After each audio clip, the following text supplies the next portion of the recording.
Para muhibbin rahimakumullah, kalau kita umpamanya dianjuri orang kabar baik dari musuh kita atau dari orang yang bukan musuh kita, datang si A, ujar si A, aku tadi walai datang di wadah situ, udah si Pulan, sekalinya Pulan tuh sarik lawan ikam, gua udah tahu, sekalinya sarik bener lawan ikam. Ini namimah nih yang datang dengarannya nih. Kayak apa sikap kita dengan orang yang datang kepada kita, yang membawa kabar berita macam ini? Datang lawan kita, tadi si lawan ikam menyambuti macam-macam. Tadi lawan ikam macam-macam nang kada baik. Nah, kayak apa kita dengan orang ini? Menyikapi orang seperti ini. Yang pertama yang mesti kita sikapi adalah jangan percaya kepada orang ini. Jangan percaya. Walaupun orangnya tuan guru, walaupun orangnya kelihatannya saleh, jangan percaya. Kenapa sebabnya? Karena orang yang datang kepada kita demikian caranya adalah orang fasik. Quran mengatakan idza ja'akum fasiqun binaba'in fatabayyanu. Bila datang kepadamu orang yang fasik, jangan langsung percaya. Jangan percaya. Yang kedua, sikap kita apa? Husnuzan, baik sangka dengan kawan kita nang itu. Baik sangka. Ikam gara-gara salah penafsiran, bukan macam itu maksudnya menyambat aku tuh. Nah, macam ini sebujurnya. Nah, jangan kita macam itulah lawan aku, menambahi membakar pulangarannya. Ini jangan disamangati orang yang datang seperti ini, jangan disamangati. Kada aku percaya ini tuh baik lawan aku, kawanku bahari ini tuh. Nah, husnuzan kita dengan ini. Yang ketiga, tugas kita apa? La tajassasu, jangan hendak meneliti, jangan hendak mencek. Badi ada kabar tadi ikam si hendak banu ikam ini, akhirnya aku cek dulu. Jangan mencek itu, jangan dicek. Quran sudah mengatakan wala tajassasu. Nah, jangan mencek, jangan mencari-cari nang kada jelas. Kenapa nang bawa kabar nih orangnya fasik, buat apa ditanggapi? Nah, yang ketiga itu. Yang keempat, jangan dihargai orang yang namimah ini. Terima kasih banyak kamu bawa kabar aku. Jangan terima kasih. Jangan terima kasih, jangan dihargai. Nah, jadi sekada-kadanya menyikapi orang macam ini dengan 4 hal ini. Pertama, kita jangan percaya. Yang kedua, kita husnuzan kepada saudara kita yang ujarnya menyambati kita itu. Yang ketiga, jangan hendak mencik. Yang keempat, jangan hendak menghargai kepada orang yang menyampaikan berita tersebut. Kenapa? Karena ini adalah namam, orang yang sangat dibenci oleh Allah Subhanahu wa ta'ala.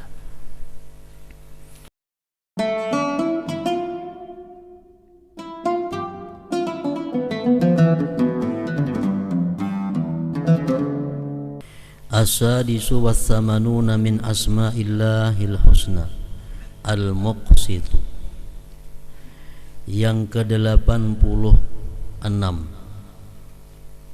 daripada nama Allah Al-Husna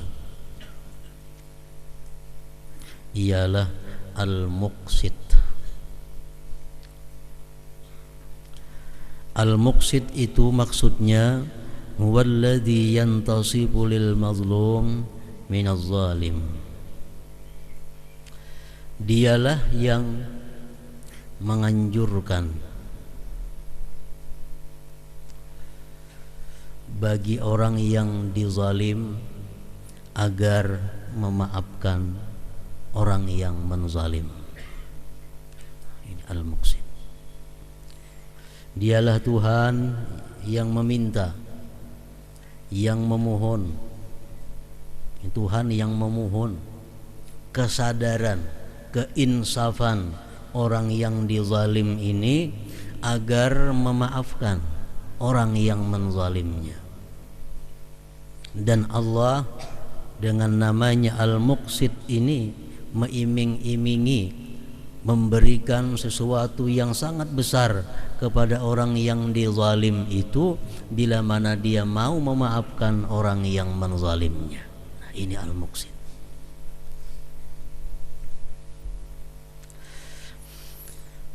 Wa misaluhu ma ruwiya 'anil nabi sallallahu alaihi wasallam annahu bainama huwa jalis idh dhahika hatta badat sanayah فقال عمر رضي الله عنه بأبي أنت وأمي يا رسول الله ما الذي أضحكك قال رجلان من أمتي جاثيا بين يدي رب العزة فقال أحدهما يا رب خذ لي مظلمتي من هذا فقال الله عز وجل رد على أخيك مظلمته فقال يا ربي لم يبق لي من حسنات الشيء فقال عز وجل للطالب كيف تصنع بأخيك لم يبق من حسناته شيء فقال يا رب فليحمل عني من أوزاري.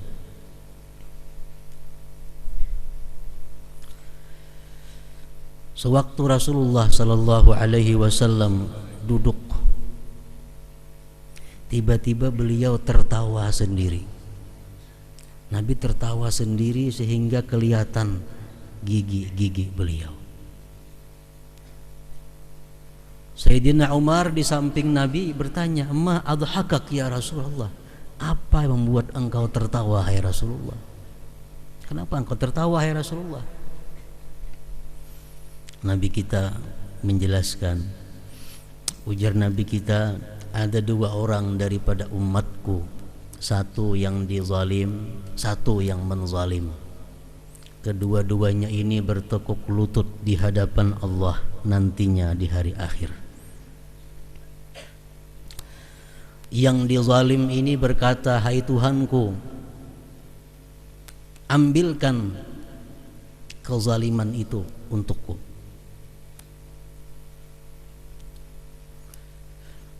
Lalu Allah berkata kepada orang yang menzalim ini, "Hai orang yang menzalim, kau bayar kebaikan-kebaikanmu kepada orang yang engkau zalim ini.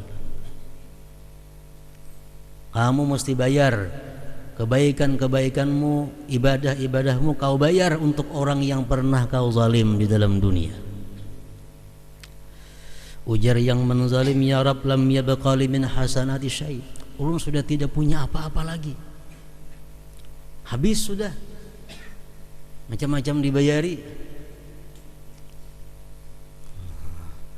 Lalu ujar Tuhan, "Hai orang yang dizalim, dia sudah habis, kada punya apa-apa lagi untuk bayar kamu." Kayak apa? Ujar yang dizalim, "Kalau dia tidak bisa membayar kebajikan kepadaku, ambilkan dosaku, serahkan kepada dia. Ambilkan dosaku, tanggungkan kepada dia."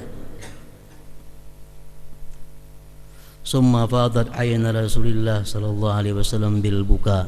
Kemudian menangis Rasulullah sallallahu alaihi wasallam, beliau menitiskan air mata. Wa qala, dan bersabda Rasulullah, "Inna dzalika layaumun azim." Hari itu adalah hari yang sangat besar. Yauma yahtajun nas ila ayyuhmala anhum min auzarihim. Pada hari itu semua orang berhajat kepada orang yang mau menanggungkan dosanya. Pada hari itu semua manusia ingin mencari orang-orang yang mau menanggungkan dosanya. Sebagaimana Quran menjelaskan, yauma yafirrul mar'u min akhihi wa ummihi wa abihi wa sahibatihi wa banihi.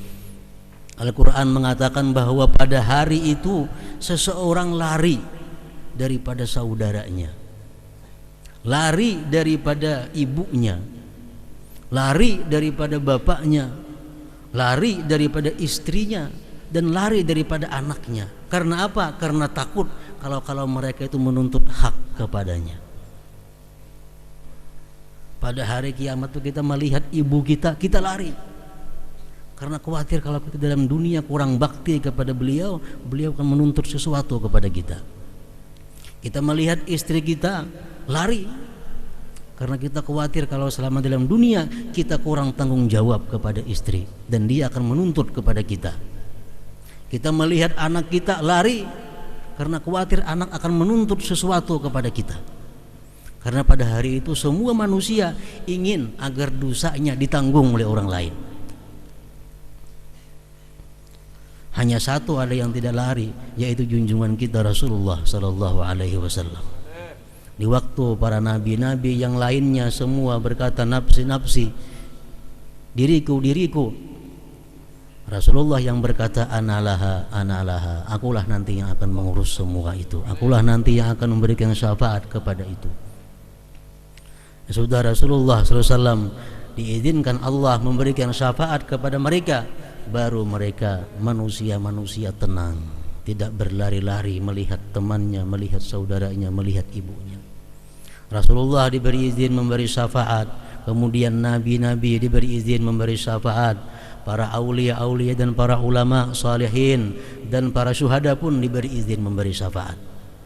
Ada yang diberi izin memberi syafaat cuma untuk 2 orang, ada yang diberi izin memberi syafaat cuma untuk 3 orang, ada yang diberi izin memberi syafaat cuma untuk 5 orang, tergantung kedudukannya di sisi Allah Subhanahu wa taala.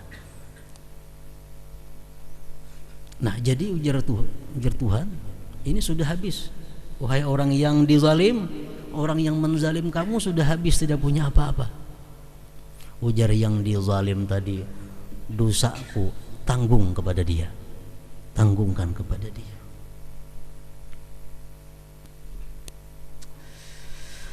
Fayaqulullah azza wa jalla lil mutazallim, Allah berfirman kepada orang yang dizalim ini. Ujar Tuhan, irfa' basarak fanzur fil jinan. Hai orang yang dizalim, lihatlah ke atas, lihat ke atas. Faqala ya Rab ara madaina min fiddah wa qusuran min zahab mukallalatin bil lu'lu. Wahai Tuhanku, aku melihat satu kota. Di atas sana ada kota yang dibuat daripada perak dan gedung-gedungnya dari emas yang ditatah permata. Li ayyi nabiyyin hadza aw li ayyi siddiqin aw li ayyi syahid. Itu milik nabi siapa? Milik syahid siapa? Milik siddiq siapa? Kalau Allah azza wa jal, firman Allah, hadza liman a'tas saman. Itu kota yang begitu indah dan mewah untuk orang yang memberikan harganya. Siapa nak nukar bisa kujual, ujar Tuhan. Bagi orang yang memberikan harganya. Qala ya Rab wa man yamliku dzalik. Hai Tuhanku, siapa yang punya harga untuk membeli itu? Qala, ujar Tuhan, anta tamliku, engkau punya harga untuk memiliki itu, engkau punya harga untuk membeli itu. Qala bimada ya Rab, dengan apa hai Tuhanku? Ujar yang dizalim tadi. Qala, Tuhan menjawab, bi'afwika an akhik, bila engkau maafkan saudara engkau ini, engkau berhak menempati kota yang indah itu. Nah, inilah al-muqsid, Allah yang mengislah antara 2 orang yang bermasalah, dan Allah berikan hadiah kepada yang memaafkan ini dengan hadiah yang sangat besar. Al-muqsid, nama Allah subhanahu wa ta'ala. Para muhibbin rahimakumullah,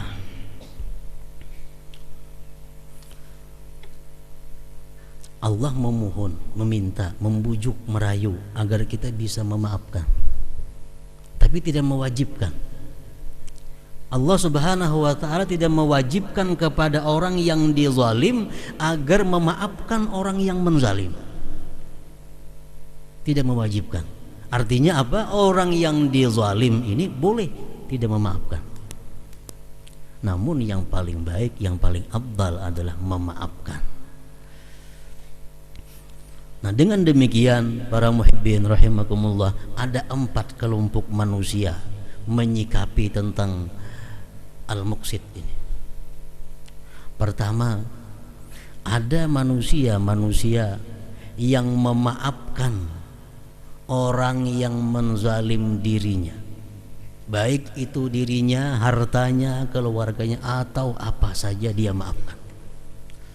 Orang memfitnah, dia maafkan. Orang menggibah, dia maafkan.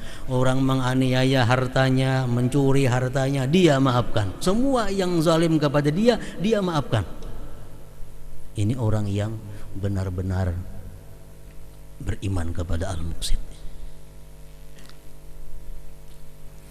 Yang nomor 2, ada orang yang hanya bisa memaafkan kalau orang zalim terhadap hartanya.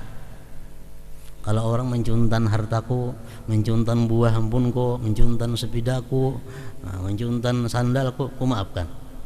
Tapi kalau menggibah aku, kada bisa. Nah, ada demikian. Ada yang ketiga, kalau orang mengambil hartaku, kada aku maafkan.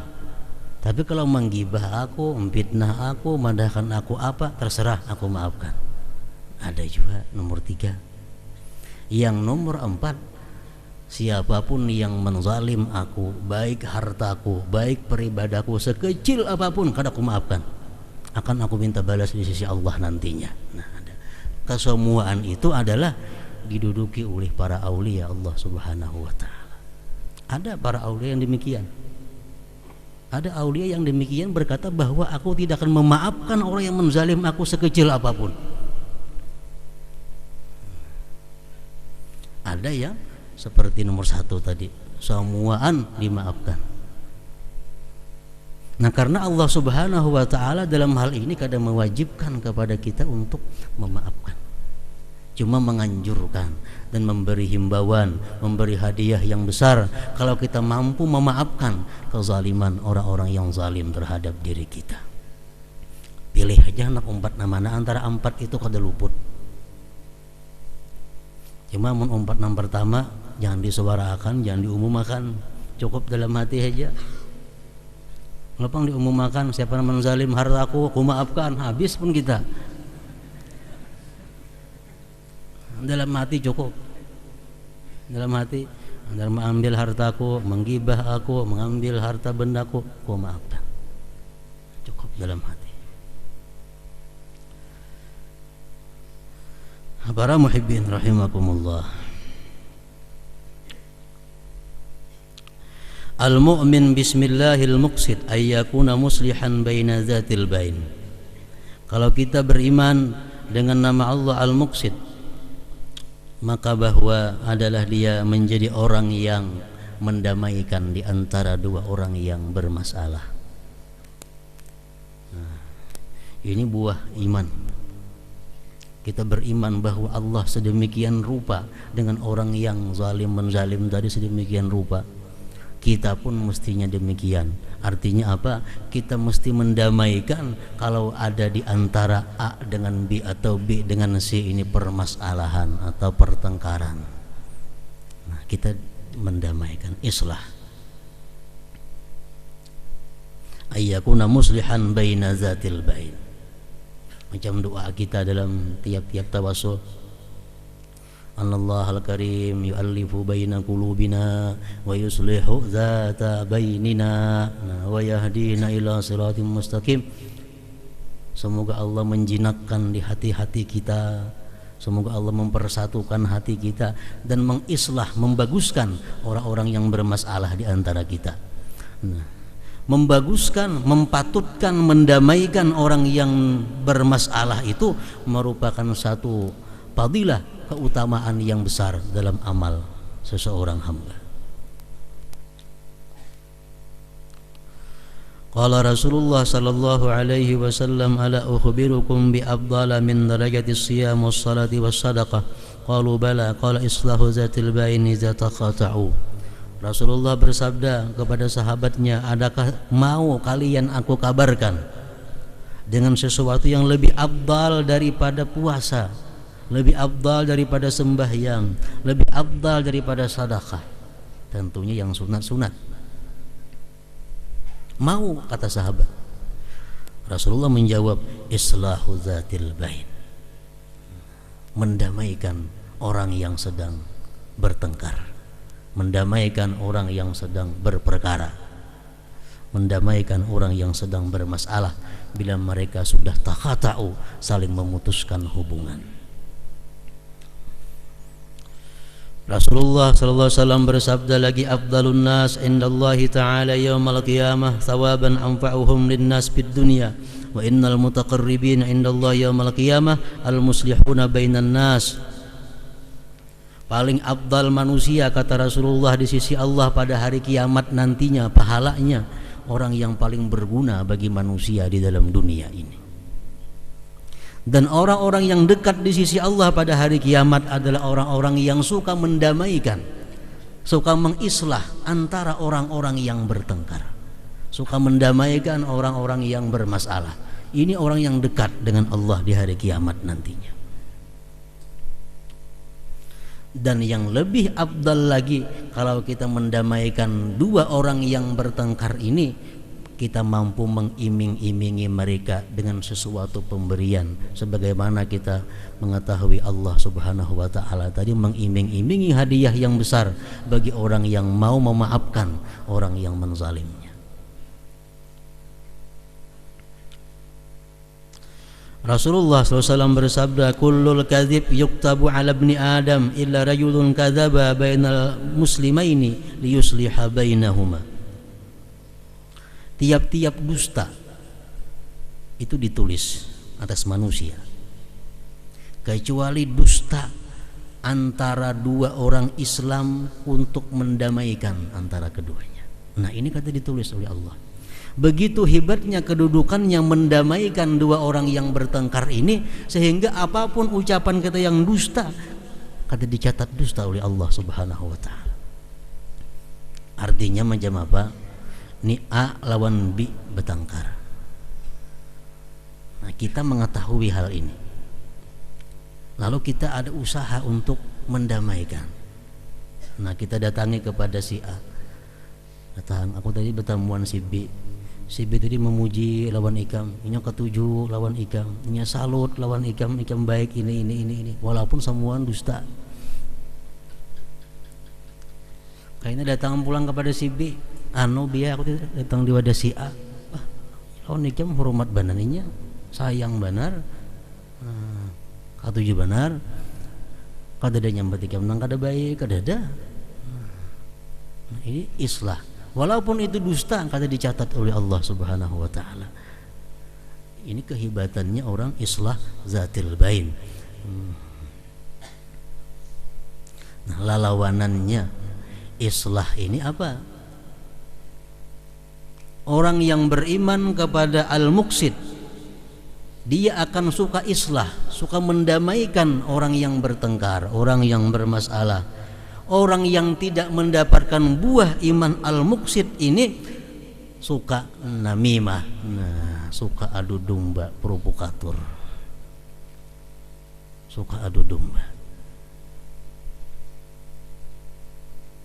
Inilah lawanannya orang islah, orang mendamaikan dua yang bertengkar, adainya membakar, mengipasi supaya tambah nyarak. Ini ngarannya namimah. Ada hadis mengatakan bahwa orang yang suka namimah itu jar Nabi anak kampang itu. Artinya apa? Perlu diteliti keturunannya. Bisa anak ada resmi, anak gelap nih. Orang yang suka namimah itu.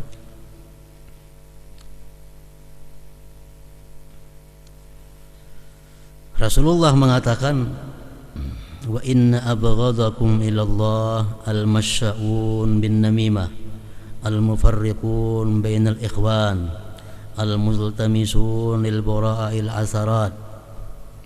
Ujar Nabi kita, orang yang paling dimurkai Allah, paling dibenci oleh Allah, orang yang bulang-bulik dengan anjur atar, orang yang memisahkan antara saudara. Kan muslim ini bersaudara. Orang dulunya baik jadi bertengkar, orang dulunya bertengkar tambah bertengkar. Ini an-namimah. Al-multamisun lil bara'a al-asarat, yang suka mencari-cari kesalahan orang-orang yang bersih. Mun ada tuh ini salah, cepatnya menyampaikan lawan si B supaya ada bahan si B untuk macam ini. Ada kena si B salah pulang, padahal akan pulang lawan A supaya A jadi bahan untuk itu ini. Nah ini orang yang paling dibenci, dimurkai oleh Allah Subhanahu wa taala, orang yang menentang dakwahnya Rasulullah sallallahu alaihi wasallam. Termasuk pilar daripada dakwah Rasul adalah islah zatil bain. Termasuk pokok yang dirisalah yang didakwahkan Rasulullah adalah mendamaikan orang yang sedang bertengkar berperkara. Nah kalau ini manusia provokator, mengadu domba, ini orang yang musuhnya risalah, musuhnya kerasulan, pantas dibenci, dimurka oleh Allah Subhanahu wa taala. Hadis lain mengatakan tentang orang yang namimah ini, la yadkhulul jannah nammamun. Itu cukup sudah hadis ini. Tidak masuk surga Nabi orang yang namam itu. Tidak masuk surga orang yang namam.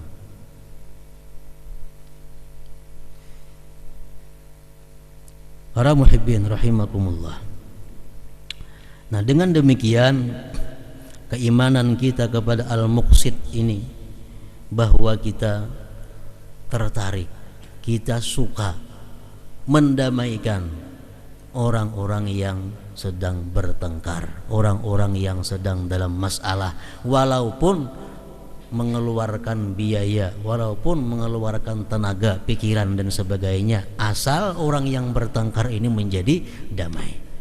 Nah ini buah keimanan kita kepada al-muqsid ini, bertentangan dengan orang yang tidak dapat buah iman al-muqsid adalah namimah, suka mengadu domba orang yang sedang bertengkar, atau mengadu domba orang yang sedang baik-baiknya berteman. Para muhibbin rahimakumullah, kalau kita umpamanya dianjuri orang kabar baik dari musuh kita atau dari orang yang bukan musuh kita, datang si A, ujar si A, aku tadi walai datang di wadah situ, wadah si Pulan. Sekalinya Pulan tuh sarik lawan ikam. Gua udah tahu. Sekalinya sarik bener lawan ikam. Nah, ini namimah nih yang datang dengarannya nih.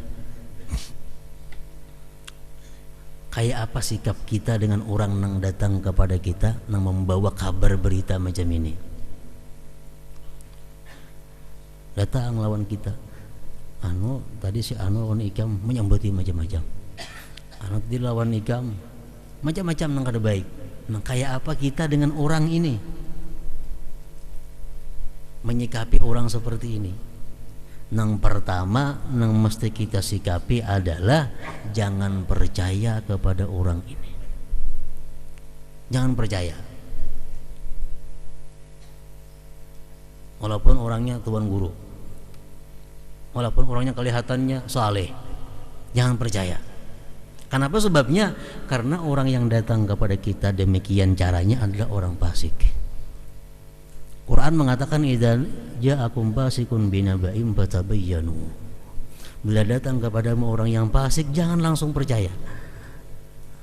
Jangan percaya. Yang kedua, sikap kita apa? Husnuzan, baik sangka dengan kawan kita nang itu. Baik sangka. Ikam gara-gara salah penafsiran, bukan macam itu maksudnya menyambat aku tuh. Nah macam ini sebujurnya. Nah jangan kita macam itulah lawan aku, menambahi membakar pulang ngarannya. Ini jangan disamangati orang datang seperti ini, jangan disamangati. Kada aku percaya ini tuh baik lawan aku, kawanku bahari ini tuh. Nah husnuzan kita dengan ini. Yang ketiga, tugas kita apa? La tajassasu, jangan hendak meneliti, jangan hendak mencek. Mbah di ada kabar tadi ikam si hendak ikam ini, akhirnya aku cek dulu. Jangan mencek itu, jangan dicek. Quran sudah mengatakan wala tajassasu. Nah, jangan mencek, jangan mencari-cari nang kada jelas. Kenapa nang bawa kabarnya orangnya fasik, buat apa ditanggapi? Nah yang ketiga itu. Nangka empat, jangan dihargai orang yang namimah ini. Oh, terima kasih banyak kamu Bu Habernaku. Jangan terima kasih. Jangan terima kasih, jangan dihargai. Nah, jadi sekada-kadanya menyikapi orang macam ini dengan empat hal ini. Pertama, kita jangan percaya. Yang kedua, kita husnuzan kepada saudara kita yang ujarnya menyambati kita itu. Yang ketiga, jangan hendak benci. Yang keempat, jangan hendak menghargai kepada orang yang menyampaikan berita tersebut. Kenapa? Karena ini adalah namam, orang yang sangat dibenci oleh Allah Subhanahu wa ta'ala.